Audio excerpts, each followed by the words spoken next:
that he just won't shut up about it. And you say, well, I won't shut up Sunday mornings, but what about my own life? I'm hoping and praying that you'll start to develop a passion to see Christ in the Old Testament.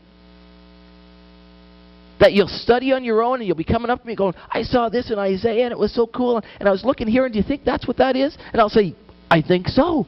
I never saw that. That's so cool. Way to go. You know? And you'll be going to your friends at school and you're going, can you believe this? And this is great. Can you believe that? You know?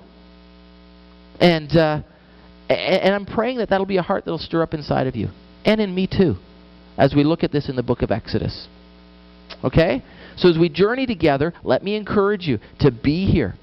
To be alert. Be ready to go. To be excited about Exodus. Alright? To not look at it as like, oh, an Old Testament book we have to study. Man, I was on the plane going to Indiana last weekend, and I was reading my Exodus commentary. You know, I looked around at the other people reading, and I thought, I have a much more exciting book than you, you know? And the guy beside me had 10 things you need to know if you're going to lead. I'm going, I'll just read my Exodus commentary, thank you. And I'm reading, and I'm going, Cheryl, did you see? Can you? And she's like, yeah, okay, good. You know, she moves over to the empty seat. You know, but this is what's going on. It's exciting times as we study this book. And so I don't expect you to be excited right now. But if you study, and if you read, and if you track with me, I think you're going to be excited to see what Exodus has for us. Okay? So let's take our handouts and work through this stuff, because we don't have much time. Oh, man. Okay, the first one you have is your outline. Okay? You'll know it's the outline because in about the middle of the page there it says outline and it's underlined. Okay? We're calling this little series Exodus, the journey of a reluctant leader and his rebellious friends. Alright? Shows you the weeks there, what we're going to be looking at starting with today. Okay? And what's really important about this is that it tells you what to read in advance of each week. So if you're a keener and you're tracking with me, tell me what you would read before next Sunday so you're ready for class.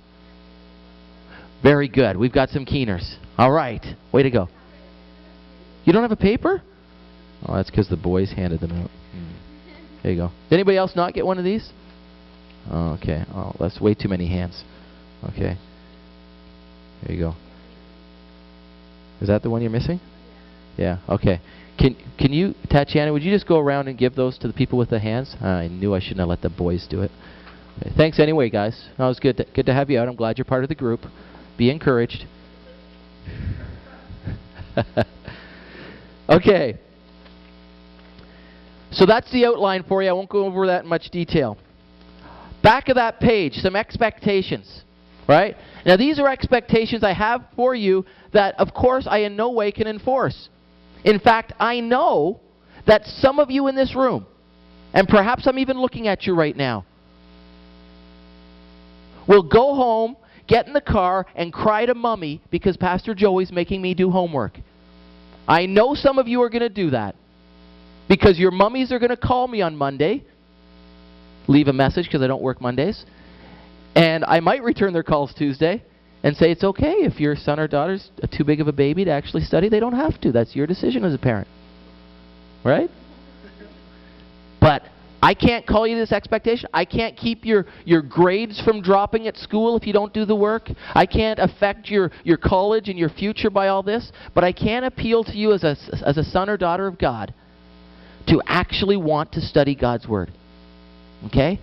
I'm assuming that if we're going to surrender ourselves to the Lordship of Jesus Christ, we actually want to learn more about Him. I'm assuming that.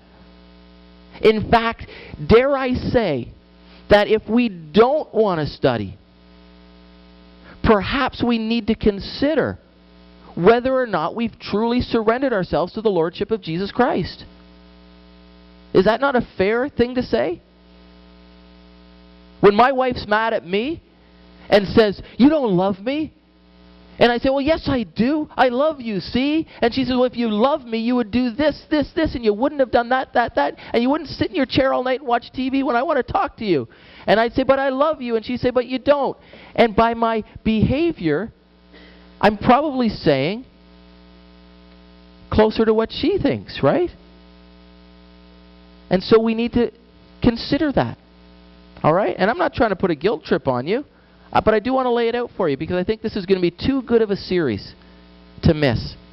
And to be honest, I think everything Pastor Rick shares each week is too good to miss. Everything you hear Wednesday night is too good to miss.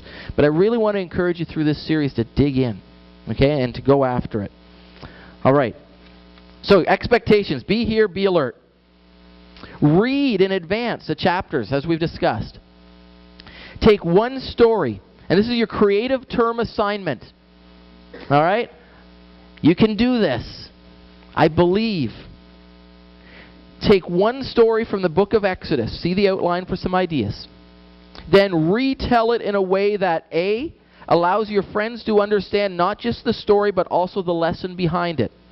Okay? So I don't want to see three people leading us in a round of Pharaoh, Pharaoh, ooh baby, let your people go. Ooh, yeah. Yeah. Okay? I want it to be creative. Video, arts, craft, poetry, you name it. My 9-year-old knows how to do PowerPoint. I know you guys can do it too. All right? Come up with something that's actually going to tell a story. I want it to be true to the text and to the lesson that God desires for us to learn. So you actually, although the assignment, the presentation will be creative, you're going to have to do a little bit of work to figure out what's really being said there. You know? Okay? Now, you can work on this alone, which is fine. You can work on it with a couple of different people, which is fine. But don't avoid the temptation of being like me in grade 6. In grade 6, we had to do a science project. I didn't really have a partner, didn't really want to do the work. But I was smart. Smart in the sense that I identified the lonely nerd in my class that was going to do all the work, and I befriended him for that 3-week period so I could be his partner. I don't even remember what project we did, but I got a B+. Didn't do any work, though. Don't be like me in grade 6. You can do better than that. Okay? Don't just find someone that's going to do the work and attach your name to it. Because I went through that, I can identify you. Because I was you. All right? Good. And sadly, yes, that is a true story. Okay? And then, finally, we're going to have a survey of knowledge. And in 2 Timothy 3:16, we're to study to show ourselves what? Approved by who, by the way? God. Okay? And on April 15th, what we'll do is we'll come together. I'll give you this survey. It'll be a survey of all that we've learned, and I will give you all the answers. It'll be a wonderful time of review. I'll give you every single answer. You'll write it down. And then the next week you'll come back. And are you ready for this? You'll just rewrite the information on a blank survey. And then we'll take it and look at it, and we'll be able to tell, based on the survey, whether or not you guys have learned anything. Because if you haven't learned anything, I'm not doing my job. Right? And if I'm not doing my job, I get fired. And if I get fired, my wife and kids don't eat. And so in a year from now, well, they won't. And look, they're all too skinny anyway, you know? And a year from now, if you're walking down the market, you know, going to buy another something or something, and you see some family of 4 that looks vaguely familiar sitting on the streets, wondering what life's all about, and you walk by and you hear some guy that slightly resembles myself crying out, "Survey, survey." You know, you're going to have to live with that. So, study to show yourself approved.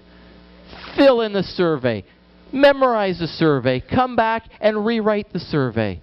And then, well, no, I won't get a raise, but, you know, at least I'll keep my job. Okay? So help me with that, would you?